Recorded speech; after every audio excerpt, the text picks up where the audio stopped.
Welcome to a normal day of my life. I would like to show you what a day in my life looks like. Both my professional duties as a resident of anesthesia, but also how my life looks like outside of the operating room when I'm not wearing a white coat. Well, in my case as a resident of anesthesia, a ridiculous shower hat.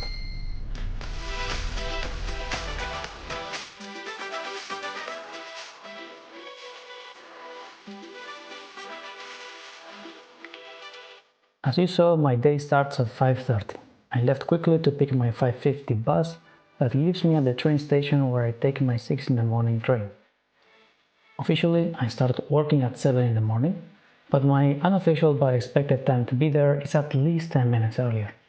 Before I tell you why this is and what I will be doing from 7 in the morning, I have to sadly inform you that I cannot take you with me in the operating room. But of course, even though I cannot show you, I can tell you.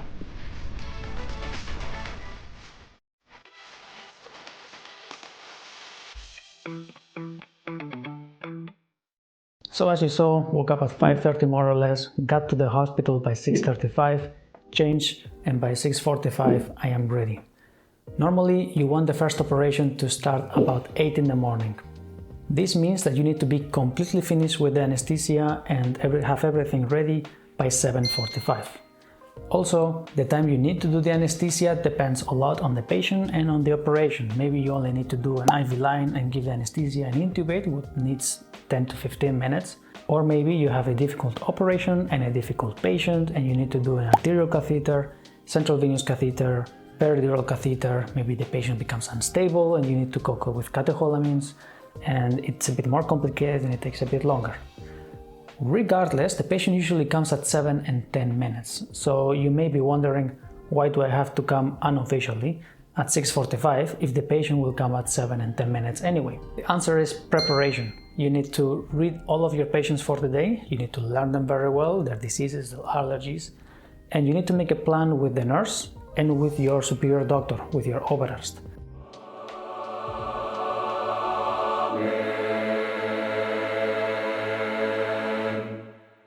So you learn your patients, you make a plan who is going to do what today, and then you go to the induction room and you prepare everything for the first patient. And when I say everything, I mean you check your machines, your monitoring, your respirator, and you make sure that all of them are working fine.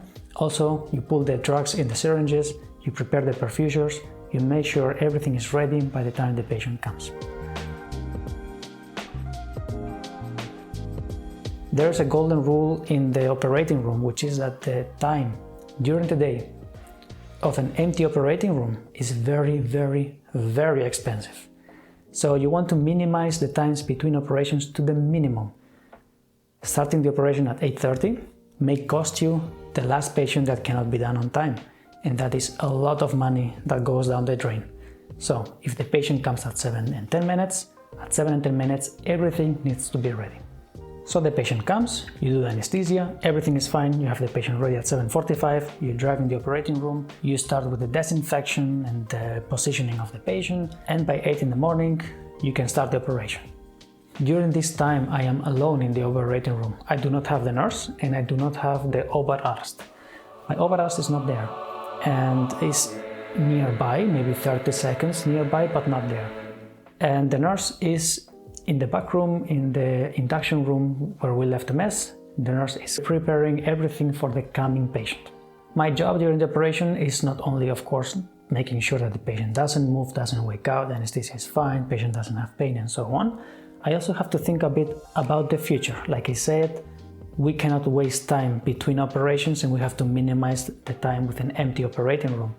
What means is I need to check for the next patient, make sure that if it's a difficult patient that I call that patient to come down here on time so that by the time my operation finishes, that patient is already sleeping and stable and can drive here in the operating room right away.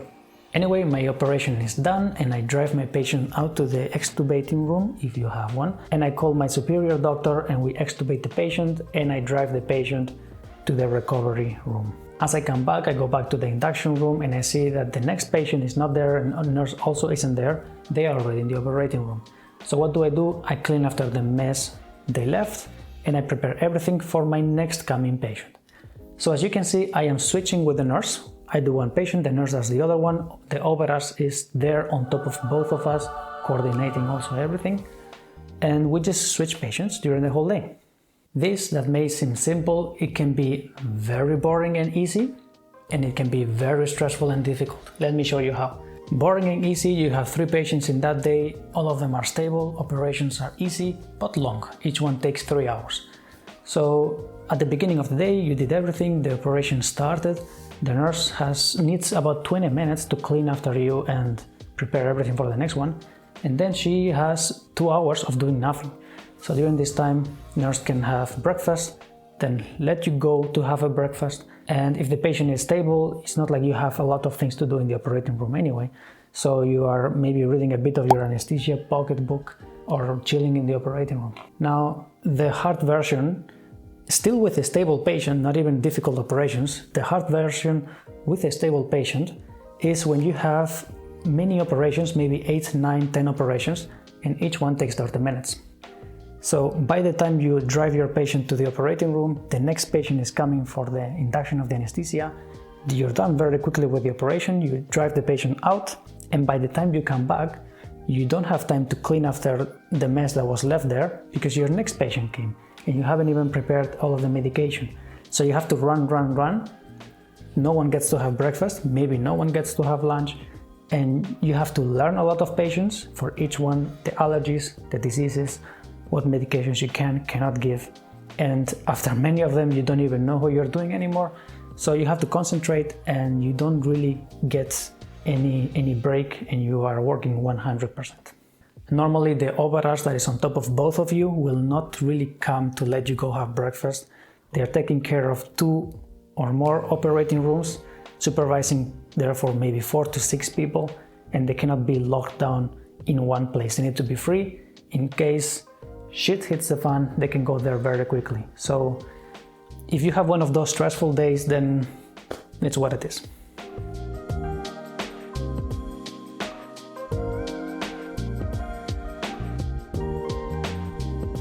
Eventually I do get a mittagspause, I do get to go to eat.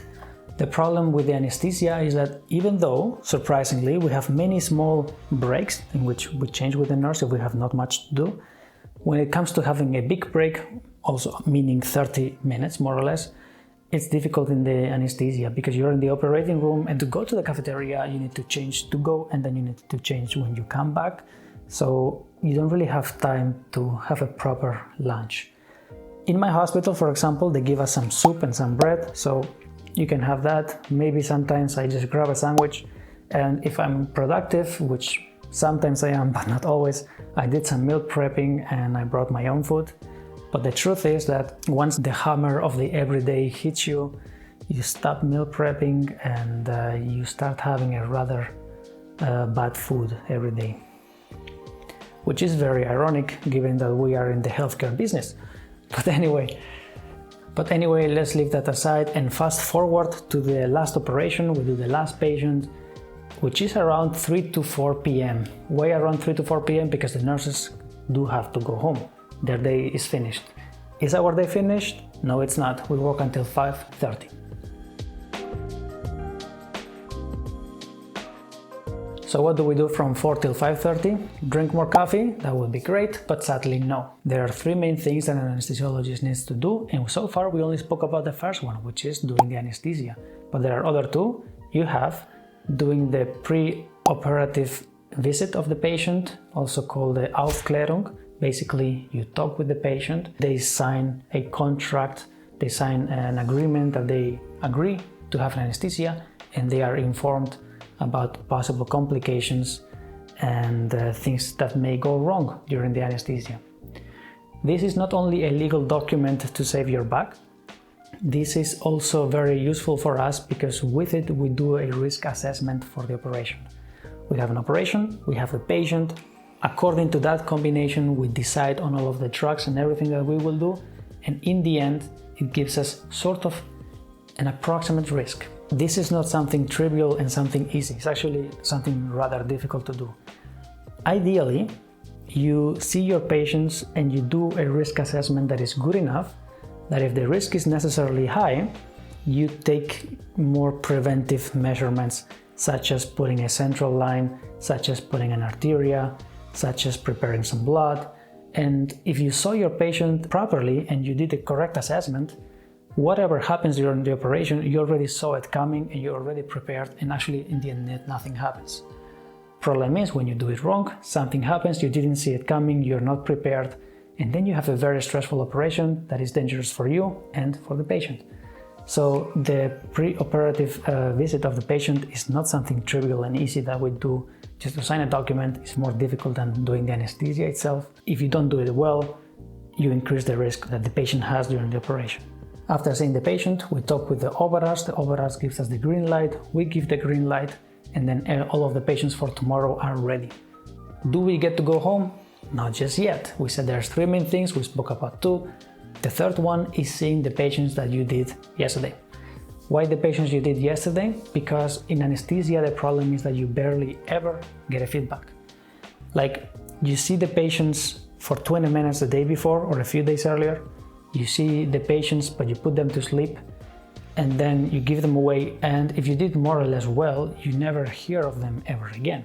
So, did you intubate fine? Did you break anything? Does the patient have nausea? Did the patient have too much pain or more pain than you would expect the patient to have? You don't know.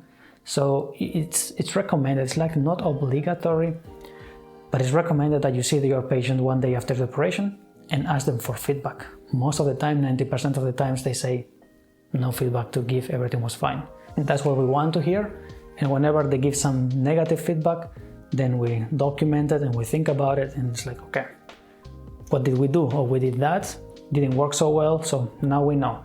Also, it stays documented, so if that patient comes for a second operation, we know where we can improve or what is important for the patient. Maybe some patients have more pain than others, right? This post-operative visitation of the patient is also important.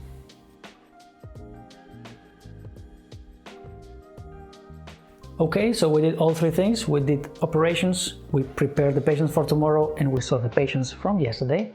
Do we get to go home?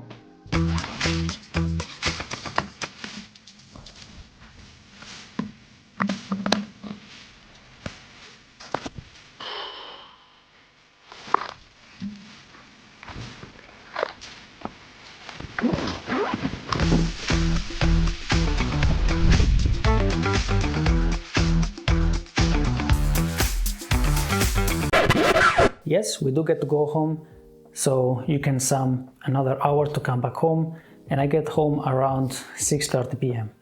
At this point, since I'm going to sleep around 3 hours and a half to take care of my life, to eat, maybe meal prepping a bit, and also I want to study and prepare my patients for tomorrow. For example, in my case, from my computer home, I can access my patients of the hospital.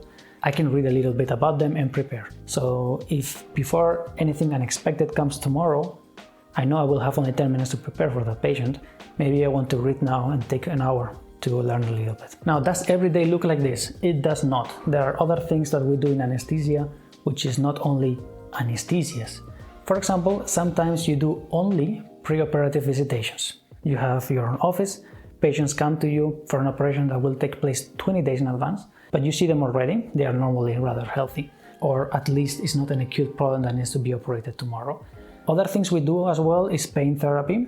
Many hospitals have an anesthesiologist.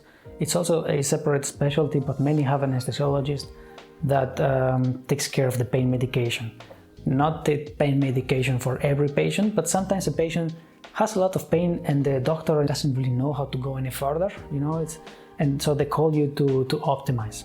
And so when you're rotating through pain, maybe you spend the whole week only seeing patients all around the hospital and optimizing and sort of saving a little bit a day when it comes to pain. So far I haven't spoken about night shifts and night duties, right? And obviously the hospitals don't close, especially anesthesia doesn't close. So after you finish the daily plan, some operating rooms stay not operating during the evening, but with a team prepared for whatever that may come. We're talking about, for example, pregnant women do still need their peridurals, people still break bones, people still have, what is the word? Schlaganfall, Schlaganfälle. Also, depending on the hospital, it might be the case that you do get to go home, but you are on call, so whenever the house is burning, they call you to come back. And when that is the case, I believe it depends a lot on the hospital. I think you get paid a little bit extra, and I do think you get compensated with hours on the next day, or at some point it gets compensated back, that extra time. As you can see, I haven't spoken whatsoever about any kind of medication, any kind of procedure, about any kind of department, lung operations, heart operations, eye operations, because there's way too much to it. This is the normal day in the life of an anesthesiologist. I hope you like it. If you have any more questions regarding the timetables or whatever, just let me know in the comments. Until then, take care.